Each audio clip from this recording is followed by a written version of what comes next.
नमस्कार, आप देख रहे हैं ग्रैंड न्यूज नेटवर्क और मैं हूं आपके साथ आयुषी। चलिए रुक करते हैं आज की हेडलाइंस की ओर। इस हेडलाइंस के प्रायोजक है doctor CV Raman university, be the change.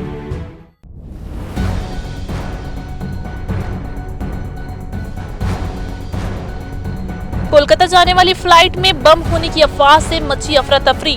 Chakarbhata airport में कराई गई विमान की इमरजेंसी लैंडिंग। त्योहार पर मिलावटी मिठाइयों के बिकने का बना अंदेशा। खाद्य औषधि विभाग महज जांच की औपचारिकता निभाने में लगा। नियमों को दरकिनार कर रहे हैं मिठाई विक्रेता। गैंगस्टर ने चुनाव लड़ने की जताई हाईकोर्ट में लगाई याचिका। हाईकोर्ट ने याचिका को किया खारिज। और रेलवे का नहीं होगा निजीकरण, कर्मचारी हित से समझौता नहीं करने संगठन चुनाव में हो रहा है लुभावना वायदा।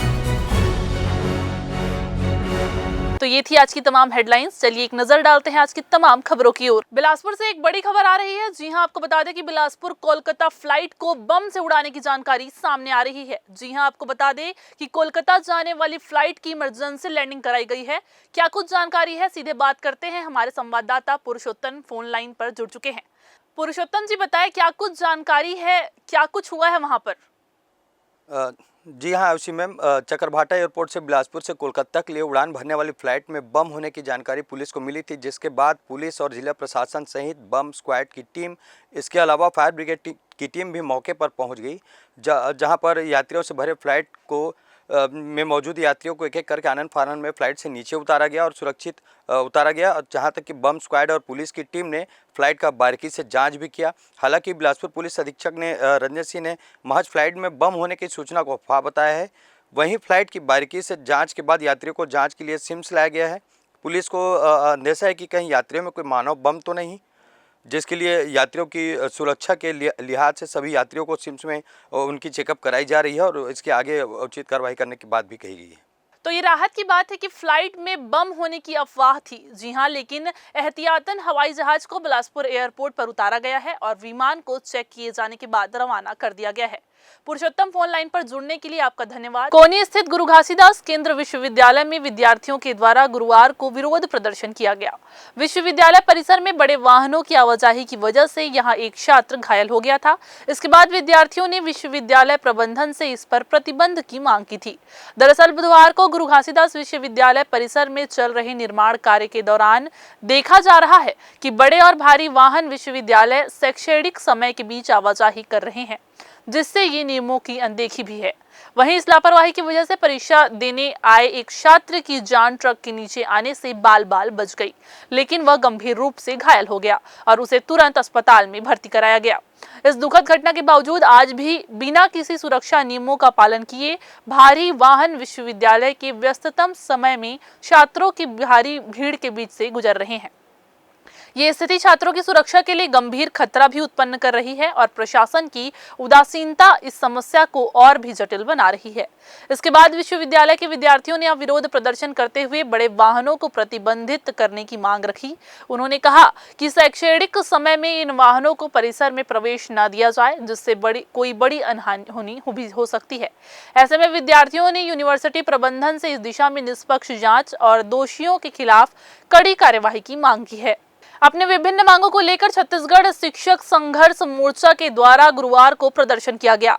आपको बता दें कि कुन्हेर गार्डन से कलेक्ट्रेट तक छत्तीसगढ़ शिक्षक संघर्ष मोर्चा के द्वारा निकाली गई रैली में शिक्षकों ने मोदी की गारंटी के तहत सहायक शिक्षकों के वेतन विसंगति को दूर करने के साथ समस्त एलबी क्रमोन्नति संवर्ग वेतनमान दिए जाने की मांग भी रखी। इसके अलावा उन्होंने 1 जुलाई 2024 से 3% महंगाई भत्ता दिए जाने और जुलाई 2019 से देय तिथि तक महंगाई भत्ता के एरियाज राशि को समायोजन कर जीएफ सीजीपीएफ खाते में करने की मांग रखी गई। जी हां, इसके अलावा सही वेतन का निर्धारण करने सहित अन्य मांगों को लेकर उन्होंने आक्रोश दिखाया है।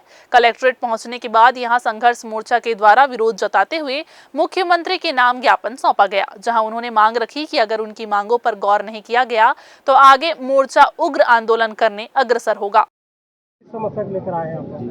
आज 24 अक्टूबर को पूरे 33 जिलों में एक साथ वेतन विसंगति दूर करने एवं क्रमोन्नति देने, 20 वर्ष में पूर्ण रूप से पेंशन देने के मांग को लेकर आज छत्तीसगढ़ के 33 जिलों में आंदोलन किया जा रहा है। और शासन से हमारा जो मांग है, हम चाहते हैं कि जल्द जल्द पूरा करें, चूँकि उन्होंने सरकार में आने से पहले उन्होंने अपने मैनिफेस्टो में कहा था कि 100 दिनों के अंदर सहायक शिक्षकों को वेतन विसंगति दूर करेंगे, मगर अभी देख रहे हैं कि 100 दिन से कहीं ज़्यादा हो गया है, हमारा वेतन विसंगति अभी तक दूर नहीं हुआ है। हमने इस भाजपा सरकार पर हमने भरोसा किया है और शायद सरकार पर भरोसा किया है कि हमने सड़क की लड़ाई अभी लड़ रहे हैं और आपसे इस मंच के माध्यम से आग्रह करते हैं कि हमारी जो वेतन विसंगति, पूर्ण पेंशन की मांग और क्रमोन्नति की मांग है, उसे तत्काल दे और हमें खुशी की सौगात दे। ये हमने जो आंदोलन हम कर रहे हैं, ये तीसरे चरण का हमारा आंदोलन है। पहला स्तर 2 अक्टूबर सत्याग्रह राजधानी में हो चुका। 14 अक्टूबर को यहाँ जिले में हमने एक ज्ञापन दिया था मात्र। आज सभी शिक्षक पूरे प्रदेश में, उसमें बिलासपुर जिला भी शामिल है, सामूहिक अवकाश पर हैं और कोन्हेर गार्डन में हम धरना देकर और वहाँ से यहाँ तक रैली निकालकर हम माननीय कलेक्टर महोदय के माध्यम से मुख्यमंत्री, शिक्षा मंत्री, वित्त मंत्री, मुख्य सचिव शिक्षा और वित्त सचिव और डीपीआई के नाम ज्ञापन सौंपे हैं। और हम अपेक्षा करते हैं माननीय संवेदनशील मुख्यमंत्री से कि हमारी जो 5 सूत्री मांग है, जो हम समय समय पर आपको बताते हैं, चाहे उसमें मोदी जी की गारंटी की तरह सहायक शिक्षकों की 14 नवंबर से छत्तीसगढ़ में धान खरीदी शुरू हो गई है, जो 21 जनवरी तक चलेगी। 2.5 महीने में छत्तीसगढ़ में चलने वाली धान खरीदी को लेकर सभी सहकारी केंद्रों के साथ जिला सहकारी केंद्र मर्यादित बैंक ने भी अपनी तैयारियां पूरी कर ली है। पिछले बार बैंक को 5,40,000 मीट्रिक टन का लक्ष्य दिया गया था, वहीं इस बार से बढ़कर 7,20,000 मीट्रिक टन तय कर दिया है। 2.5 महीने की धान खरीदी के दौरान जिला सहकारी बैंक को उम्मीद है कि उसके द्वारा इस लक्ष्य को पूरा कर लिया जाएगा। हालांकि देखा जाता है कि कई किसान धान खरीदी के लिए पंजीयन नहीं करते, जिसकी वजह से उन्हें धान खरीदी में दिक्कत होती है। लेकिन जिला सहकारी केंद्र यदि बैंक के द्वारा इस समय सभी विधानसभा और ब्लॉक मुख्यालय में मौजूद ग्राम पंचायत में जाकर धान के लिए पंजीयन कराने जागरूक किया जा रहा है, ताकि जब किसान धान बेचने के लिए धान खरीदी केंद्रों में पहुंचे तो उन्हें किसी प्रकार की कोई दिक्कत का सामना न करना पड़े। इसके लिए जिला सहकारी बैंक के द्वारा भी पुख्ता तैयारी की जा रही है। जाहिर तौर पर हर साल किसानों के मेहनत का प्रतिफल होता है धान, लिहाजा किसानों को किसी प्रकार की दिक्कत ना हो, इसके लिए शासन स्तर पर समस्त तैयारियों को मुहैया भी कराया जा रहा है। लगभग जहाँ पुराने जो उपार्जन केंद्र है, वहाँ धान खरीदी की तैयारी लगभग सबको तय है, वहाँ होनी है। कुछ नए उपार्जन केंद्र का प्रस्ताव शासन को गया है, और जैसे वहाँ पर अपन को अनुमति प्राप्त होती है तो उसके पश्चात वहाँ की तैयारी चालू कर दी जाएगी। और शासन लेवल से कुछ फंड तैयारी के लिए प्राप्त होता है समितियों को, वो भी आने वाला 1-2 दिन में आ जाएगा, तो तैयारी चालू होगी। क्या लक्ष्य मिला है सर इस बार, क्या बढ़ोतरी हुई है? पिछले बार लगभग हमारा 5,04,000 मीट्रिक टन था, अभी 7,08,000 मीट्रिक टन है। हो जाएगी सर? हाँ, खरीदी हो जाएगी, कोई इशू नहीं है। असल कुछ समस्या भी आती है, कई किसान पंजीयन नहीं करा पाते हैं, जिसकी वजह से उन्हें धान बेचने में दिक्कत। एक्चुअल में अब वो समस्या नहीं है, एक्चुअल में वो ध्यान नहीं देते हैं किसान। हमारे यहाँ द्वारा तो लगभग 3 महीने से पंजीयन का काम चल रहा है। 31 अक्टूबर लास्ट डेट है। इसका व्यापक प्रचार प्रसार भी किया गया है। अब इसको नहीं कराना है फिर वो नहीं कराता है। अंतिम तिथि क्या है सर धान खरीदी की? धान खरीदी की स्टार्टिंग 14 नवंबर से है और 31 जनवरी 2025 तक। कम मिल रहा है किसानों को, लगता है कुछ हौच-पौच की स्थिति बन वो यदि नहीं हौच-पौच स्थिति नहीं बनेगी, यदि ऐसा कुछ रहा तो शासन निर्णय करके उसे आगे पीछे के हिसाब से निर्णय ले सकती है। घरेलू गैस सिलेंडर के दुरुपयोग किए जाने की सूचना प्राप्त होने पर खाद्य विभाग के अधिकारी अजय मौर्य एवं राजीव लोचन तिवारी, सहायक खाद्य अधिकारी एवं मंगेश कांत, वर्षा सिंह, वसुंधरा राजपूत खाद्य निरीक्षक द्वारा इमलीपारा, बिलासपुर एवं चाटेडी में स्थित व्यावसायिक प्रतिष्ठानों का आकस्मिक निरीक्षण किया गया। आपको बता दें कि श्याम ट्रेडर्स बजरंग कॉम्प्लेक्स के पीछे इमलीपारा की जांच में 4 नग घरेलू गैस सिलेंडर प्राप्त हुआ। संचालक RN पांडे द्वारा उपरोक्त संबंध में कोई वैधानिक दस्तावेज भी प्रस्तुत नहीं किए जा सके।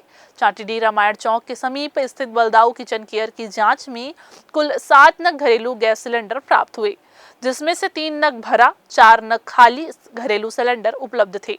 जी हां, आपको बता दें कि उपरोक्त संबंध में संचालक बलदाऊ साहू द्वारा कोई वैधानिक दस्तावेज प्रस्तुत नहीं किया जा सका।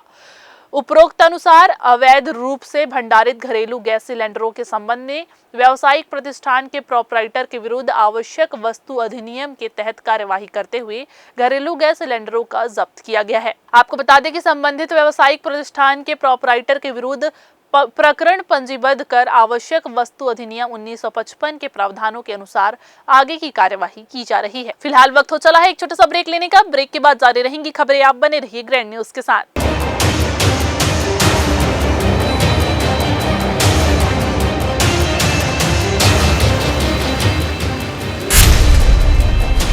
Dr. C.V. Raman University offers high-quality education to students, particularly those from difficult geographical areas of central India.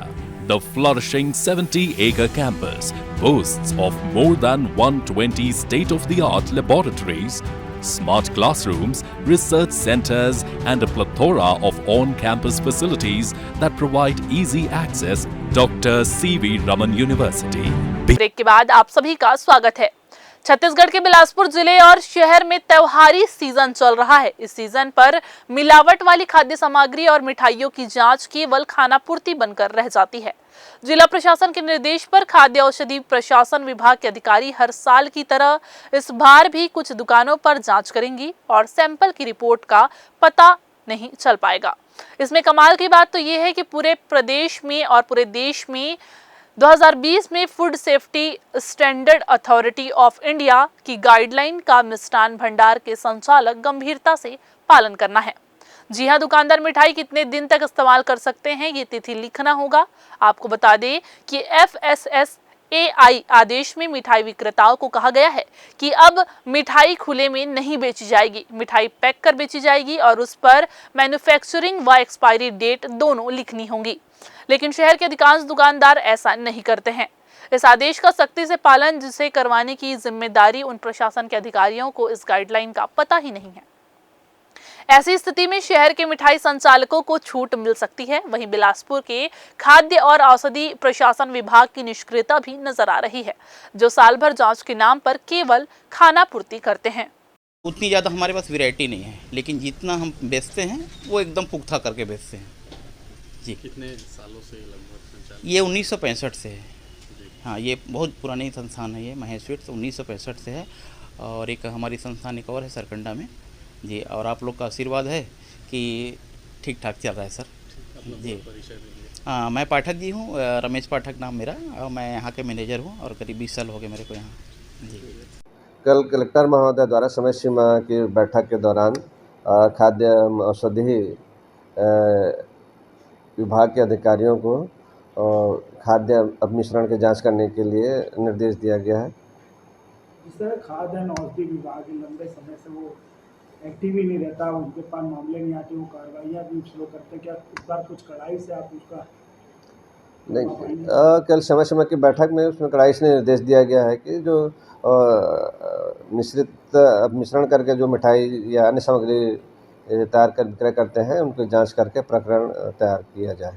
जिस तरह से निर्देश है कि मिठाइयों में आप समय का ध्यान रखें, उसमें उसकी एक्सपायरी डेट बनाएं, बाकी सब चीज़ें, उसको निर्देश का भी पालन नहीं होता और साल भर भी वो चीज़ें चली आती हैं, क्या उस पर आप कुछ करेंगे? इसमें देखो, ये मिठाई खाद्य पदार्थ जो स्थानीय रूप से जो तैयार होते हैं उसमें जो डेट वगैरह लिखने का ऐसा कुछ लगा रहे पैकेट रहता नहीं है।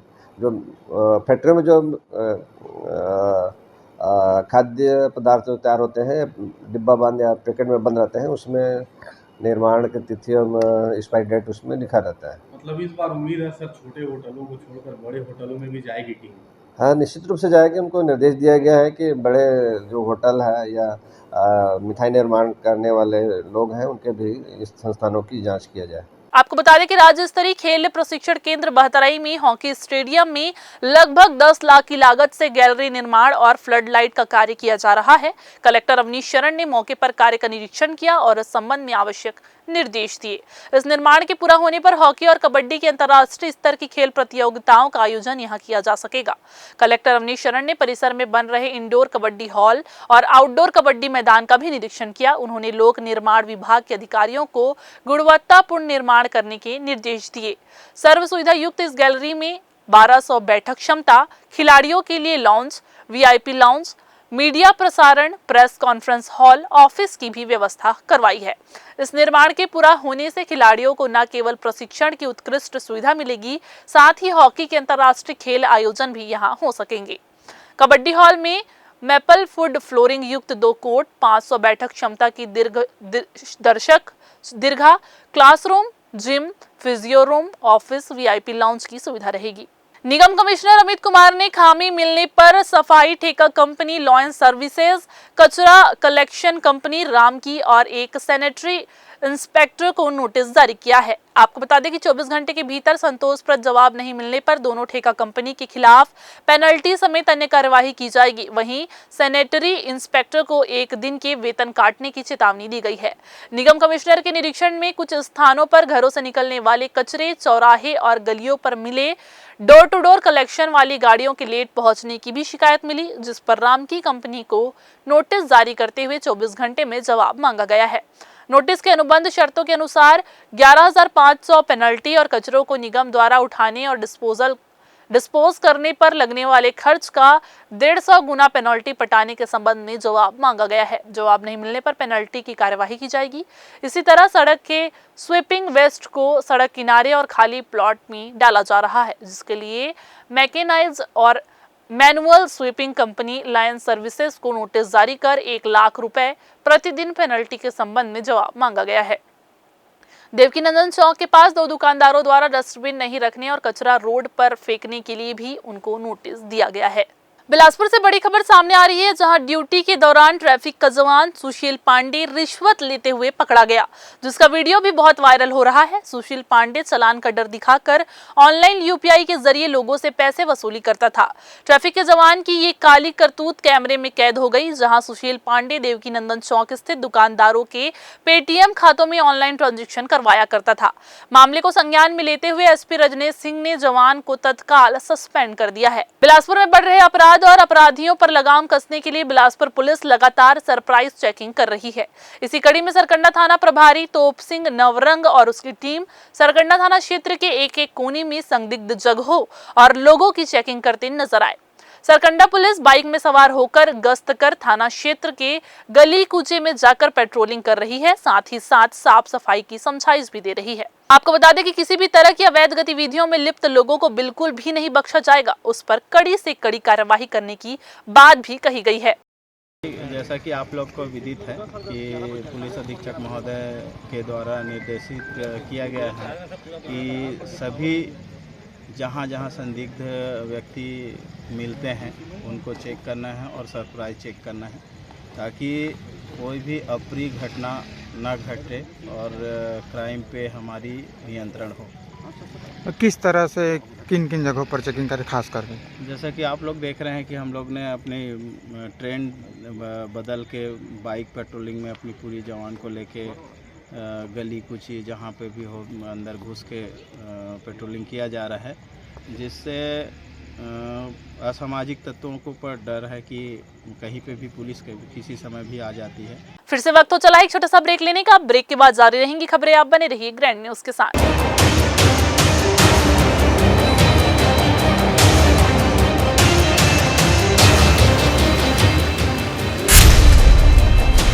Dr. C.V. Raman University offers high-quality education to students, particularly those from difficult geographical areas of Central India.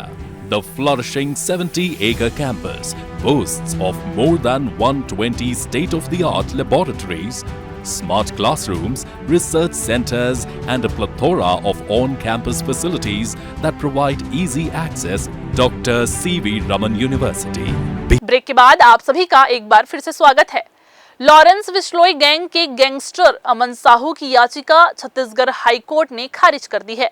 जी हां, अमन साहू की उस याचिका पर हाईकोर्ट ने सुनवाई की जिसमें उन्होंने झारखंड विधानसभा चुनाव में भाग लेने की अनुमति मांगी थी। अमन साहू ने बड़कागांव विधानसभा क्षेत्र से नामांकन दायर करने की इजाजत के लिए छत्तीसगढ़ हाईकोर्ट का दरवाजा खटखटाया था, जो कि छत्तीसगढ़ हाईकोर्ट के जस्टिस सचिन सिंह राजपूत की सिंगल बेंच में हुई, जहां अमन साहू ने अपनी याचिका में दावा किया कि वह आगामी झारखंड विधानसभा चुनाव में बड़कागांव से चुनाव लड़ना चाहते हैं और इसके लिए उन्हें अनुमति दी जानी चाहिए। हालांकि अदालत ने उनकी इस मांग को अस्वीकार कर दिया है। अमन साहू का नाम कई आपराधिक गतिविधियों से जुड़ा हुआ है और उन पर कई गंभीर आरोप भी हैं। ऐसे में गैंगस्टर की चुनावी राजनीति में भाग लेने की इच्छा ने विवाद उत्पन्न कर दिया है। याचिका में अमन साहू ने अपनी आपराधिक पृष्ठभूमि को नजरअंदाज कर चुनाव लड़ने की इच्छा जताई, परंतु हाईकोर्ट ने इस पर स्पष्ट रूप से यह कहते हुए अस्वीकार कर दिया कि उनके खिलाफ चल रहे मामलों के मद्देनजर उन्हें चुनाव में भाग लेने की अनुमति नहीं दी जा सकती। इस फैसले में साफ साफ यह कहा गया कि कोई भी व्यक्ति, चाहे उसकी राजनीतिक महत्वाकांक्षाएं या फिर कोई अन्य, यदि वह आपराधिक गतिविधियों में संलिप्त पाया जाता है तो उसे चुनावी प्रक्रिया में भाग लेने की अनुमति नहीं दी जा सकती। हाईकोर्ट का यह निर्णय चुनावी प्रक्रिया की शुद्धता और नैतिकता की रक्षा करने वाला माना जा रहा है। इधर शादी का झांसा देकर दुष्कर्म करने का मामला सामने आया है। ये पूरा मामला सरकंडा थाना क्षेत्र का है, जहां पीड़िता की शिकायत के बाद सरकंडा पुलिस ने महज कुछ ही घंटों में आरोपी को गिरफ्तार कर जेल भेज दिया है। आपको बता दें कि पीड़िता की जान पहचान राजकिशोर नगर के रहने वाले आरोपी युवक विधेंदु शुक्ला से हुई। आरोपी ने पीड़िता को अपने झांसे में लिया और उससे मिलने अपने घर बुलाया। पीड़िता आरोपी के घर पहुंची, जहां घर खाली था। आरोपी विधेंदु ने पीड़िता से शादी कर अपनी दुल्हन बनाकर रखने का झूठा प्रलोभन दिया और उसके साथ शारीरिक संबंध बनाया। इसके अलावा आरोपी ने पीड़िता का वीडियो बनाया और वीडियो को वायरल करने की धमकी भी देने लगा। आरोपी कहता था कि मैं जब जब बुलाऊंगा तुम्हें आना होगा, नहीं तो ये वीडियो वायरल कर दूंगा। और ऐसा ही करते हुए पीड़िता के साथ कई बार दुष्कर्म किया।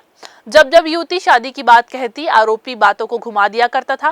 तंग आकर युवती ने सरकंडा थाने में शिकायत दर्ज कराई, जहां सरकंडा टीआई तोप सिंह नवरंग ने मामले की गंभीरता से लिया और टीम बनाकर घेराबंदी कर आरोपी को गिरफ्तार कर लिया और साथ ही आगे की कार्यवाही के लिए न्यायिक रिमांड में जेल भेज दिया है। द्वारा एफआईआर आके किया गया कि उसके साथ बहुत दिनों से उनके साथ रिलेशनशिप में थी। उसके बाद उसने शादी के लिए बोला तो लड़के के द्वारा शादी करने से इनकार किया और लड़की उसी आके थाना में रिपोर्ट दर्ज कराई। विधिवत हमने उसको अपने गिरफ्तार कर रिमांड में उनको न्यायालय प्रस्तुत किया। इधर बिलासपुर से एक और बड़ी खबर आ रही है, जहां बिलासपुर स्थित सेंट्रल जेल के 39 कैदियों की शिफ्टिंग कर दी गई है। इन कैदियों में 7 नक्सली भी शामिल है। आपको बता दें कि इन 39 कैदियों को अंबिकापुर और राजनांदगांव जेल में शिफ्ट किया गया है। ये शिफ्टिंग एनआईए कोर्ट शुरू होने की वजह से किया जा रहा है। आपको बता दें कि बिलासपुर के अलावा अंबिकापुर और राजनांदगांव में भी एनआईए कोर्ट शुरू हो चुका है। 15 बंदियों को राजनांदगांव और 24 को अंबिकापुर कड़ी सुरक्षा के साथ शिफ्ट किया गया है। इधर बिलासपुर जिले के पचपेड़ी थाना क्षेत्र से एक बड़ी खबर सामने आई है, जहां एक व्यक्ति की लाश मिली है। अब ये आशंका जताई जा रही है कि व्यक्ति को पीट कर उसकी बेरहमी से हत्या कर दी गई है।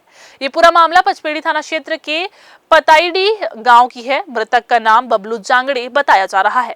मृतक के शरीर में गंभीर चोट के निशान है। ऐसा लग रहा है कि जैसे उस पर धारदार हथियार या फिर सरिया से हमला कर दिया गया है। मिली जानकारी के अनुसार बबलू जांगड़े खेती किसानी का काम करता था और उसका कुछ लोगों के साथ पुरानी रंजिश चल रही थी।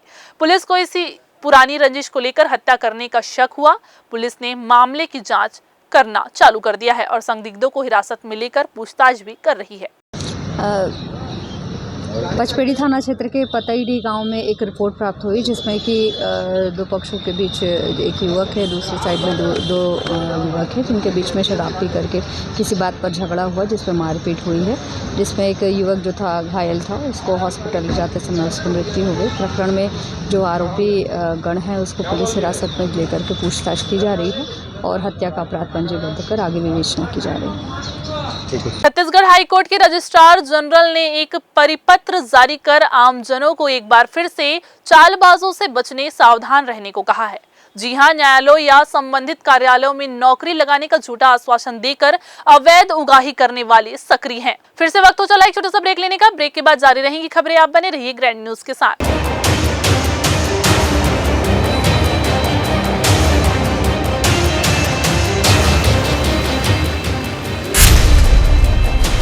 Dr. C.V. Raman University offers high-quality education to students, particularly those from difficult geographical areas of Central India. The flourishing 70-acre campus boasts of more than 120 state-of-the-art laboratories, smart classrooms, research centers, and a plethora of on-campus facilities that provide easy access. Dr. C.V. Raman University. Break के बाद आप सभी का स्वागत है। Railway में मान्यता प्राप्त संगठन के लिए आगामी 4 से 6 दिसंबर तक चुनाव संपन्न होंगे। इसके लिए मौजूदा समय में सभी मान्यता प्राप्त संगठन के लिए संगठनों के द्वारा नामांकन दाखिल किया जा रहा है। ऐसे में 24 अक्टूबर को भी 2 संगठनों के द्वारा यहां नामांकन प्रक्रिया जमा कराया गया।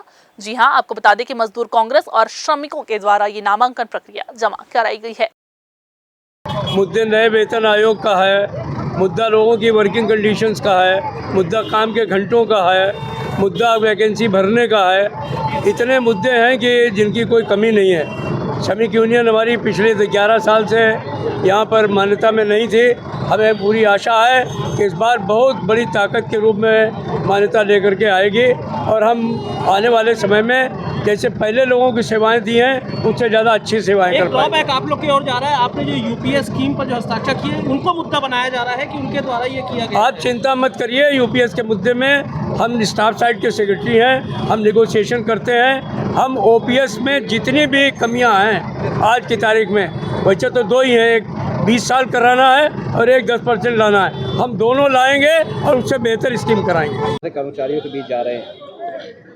सर्वप्रथम आप लोग को धन्यवाद कि आज के इस नामांकन मान्यता के लिए जो आने वाले समय 4, 5, 6 दिसंबर को इलेक्शन है, उसकी आज मजदूर कांग्रेस जो पिछले 10 वर्षों से सत्ता में काबिज रही और अपने सकारात्मक कार्य के निर्णय को लेके ही आगामी चुनाव में मैदान में है।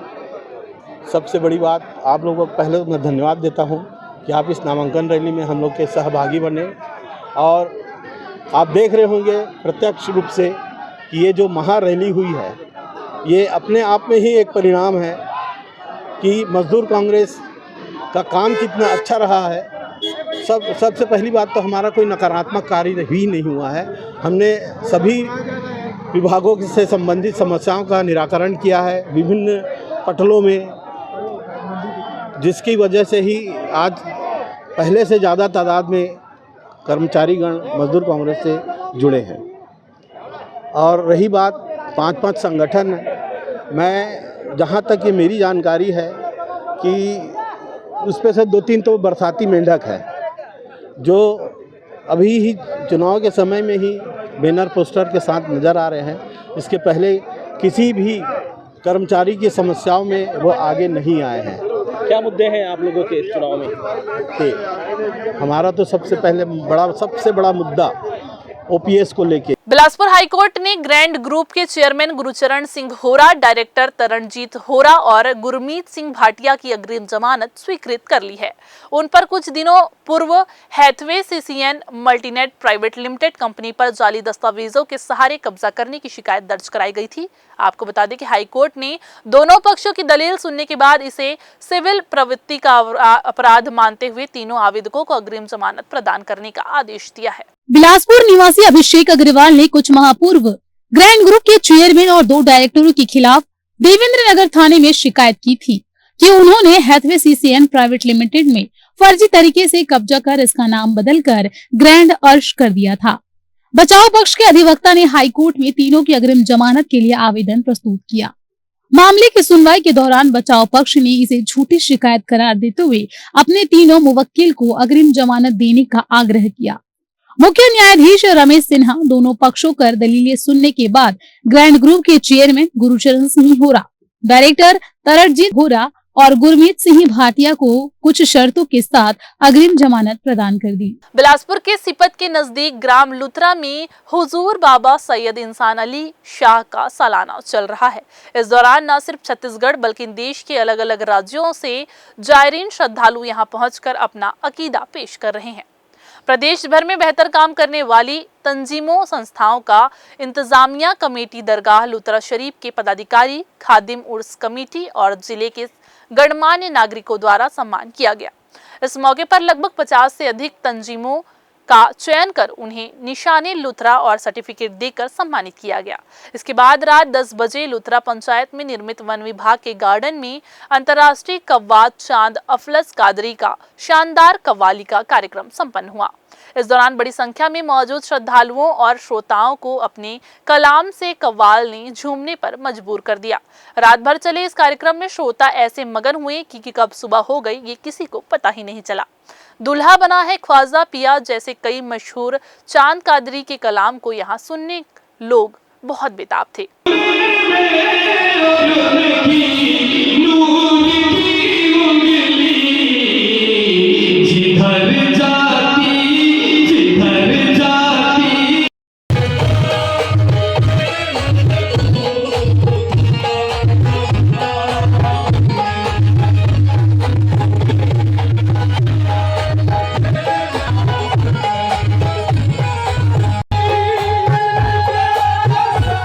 तो ये थी आज की बुलेटिन की तमाम खबरें। अगले बुलेटिन में फिर होगी आपसे मुलाकात। तब तक के लिए पूरी टीम के साथ मुझे दीजिए इजाजत। नमस्कार।